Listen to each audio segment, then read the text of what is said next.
সকলের কাছে কম বেশি খবর পৌঁছে গেছে যে রাজ্যের মধ্যে যে প্রকল্পগুলো চালু ছিল, যেমন লক্ষ্মী ভান্ডার, যুবসাথী, স্বাস্থ্যসাথী, কৃষক বন্ধু, কোনো প্রকল্পই বন্ধ হচ্ছে না। শুধুমাত্র সরকারি নির্দেশ অনুসারে এটা বলা হয়েছে প্রকল্পগুলোর অনুদান যেগুলো ছিল সেগুলো পাওয়ার জন্য তোমাদের অ্যাকাউন্টের সাথে ডিবিটি লিঙ্কটা কিন্তু করে রাখতে হবে।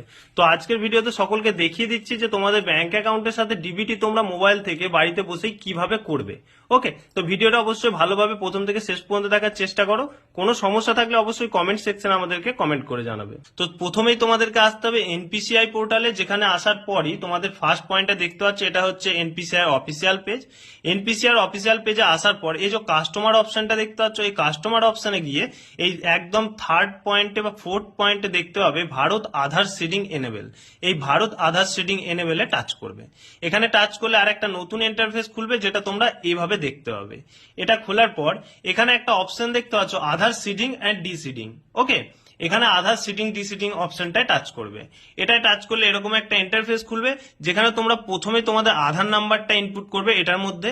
এবার কথাটা হচ্ছে এই জায়গাটা একটু ভালো করে দেখো, request for Aadhaar seeding. Okay, request for Aadhaar, এটা সিডিং এবং ডিসিডিং। এখানে সিডিং করলে এই যে সিডিং অপশনে আমি টাচ করলাম, অপশনে টাচ করার পর এখানে আমার তিনটে অপশন খুলে গেল। ওকে, এই তিনটে অপশন সম্বন্ধে আমরা একটু আলোচনা করে নিই। এখানে ফ্রেশ সিডিং মানে হচ্ছে যে আধার পোর্টালে ডিবিটি চেক করার পর যদি কোনো অ্যাকাউন্ট শো না করে তাহলে অবশ্যই ফ্রেশ সিডিং করবে।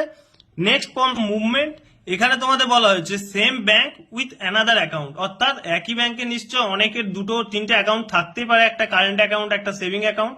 তো যদি কোনো ব্যাংকের অ্যাকাউন্ট একটা অ্যাকাউন্ট থেকে আরেকটা অ্যাকাউন্টে যায় তো সেটা সেকেন্ড অপশনটাই টাচ করবে, অর্থাৎ সেম ব্যাংক কিন্তু অন্য একটা অ্যাকাউন্টের সঙ্গে আধার লিঙ্ক করবে।